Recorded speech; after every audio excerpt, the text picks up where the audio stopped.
how to turn on or turn off customize modes and routines on Samsung Galaxy S26 Ultra. Let's start the video. First of all, go to App Library. Here click on Settings app, 9 Setting. Scroll down to and click on General Management. After click on General Management, click on scroll down and click on Customization Service. After click on Customization Service, you will see modes and routines is here. If you want to turn off modes and routines, so turn off this button.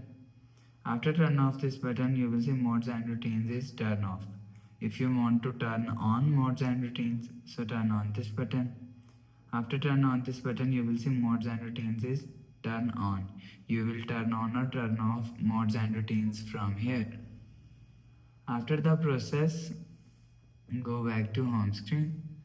So that's how you can turn on or turn off customize modes and routines on Samsung Galaxy S26 Ultra. If you like the video, please subscribe. Thanks for watching.